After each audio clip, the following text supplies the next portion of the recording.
The controllers are responsible for a specific section of the flight, while continuously sitting on the control seat for several minutes or even hours. It's no exaggeration to say that the safety of aircraft depends on the controllers. It doesn't mean that the controllers are just simply sitting on the control seat thoughtlessly. Each controller prepares in his or her own way. Why? Because no one knows what will happen.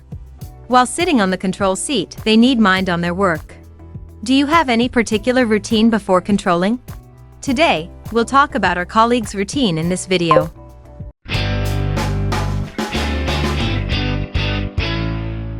Martin always says he is tired.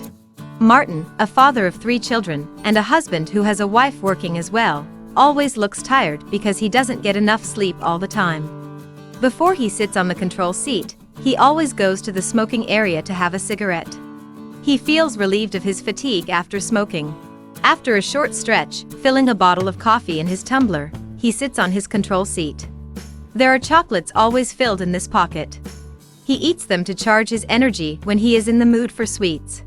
It seems he tries to have nicotine, caffeine, and sweets to prevent his fatigue from interfering with his task.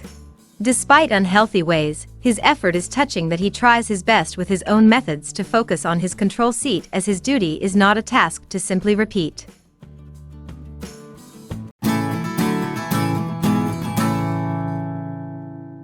North, northeast, east, southeast. Selena is mumbling hard alone. West, northwest, northeast, east. This means that she is preparing to sit on the control seat.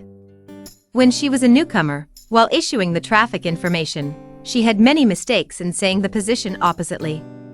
So she had to confront many difficult situations. Eventually, she had a habit of mumbling 8 directions on her own for practice before sitting on her control seat. Southeast, southwest, west. Selena, who is diligent and follows rules, never blames other or her circumstance for her mistakes. She always analyzes what was her mistakes by herself and tries to correct them. Even after she became a veteran controller, she still maintains her habit.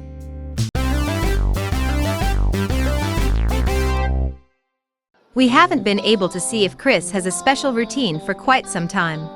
But when we were allowed to have a deep conversation with him, we could hear that he had a special ritual of his own before starting control. Chris goes to the bathroom before sitting in the control seat, breathes deeply in the air, and prays for an accident-free day in his own space. Because of his weak-hearted and timid personality, the pilot gets angry and complains to Chris, or he is particularly nervous and stutters in situations with complex traffic. It is known as he has found his way to compensate for his shortcomings.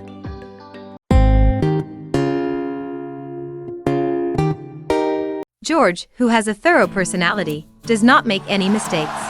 He has a different attitude toward work. Before sitting in the control seat, he carefully checks the flight plan, NOTAM, and weather conditions during the time he will be controlling.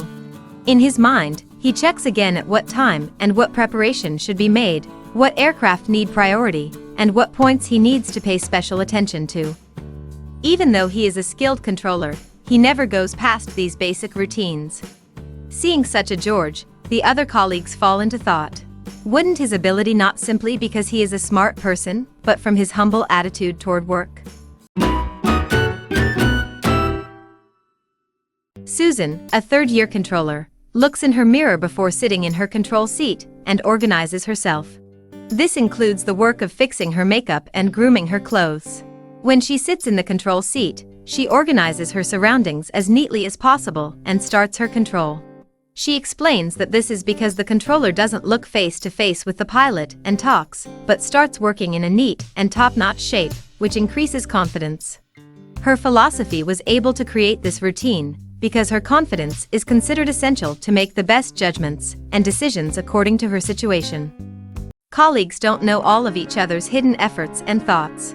However, most of your coworkers will have special routines created for their specific reasons. This routine is not just a habit, but a symbol of the will to create a safe sky road. And is it another nickname for responsibility? The invisible efforts to make up for one's shortcomings and provide better service will surely make the quality of air traffic control service extraordinary. What we do over and over again determines who we become. Quality is not an act, it is a habit. ATC for you.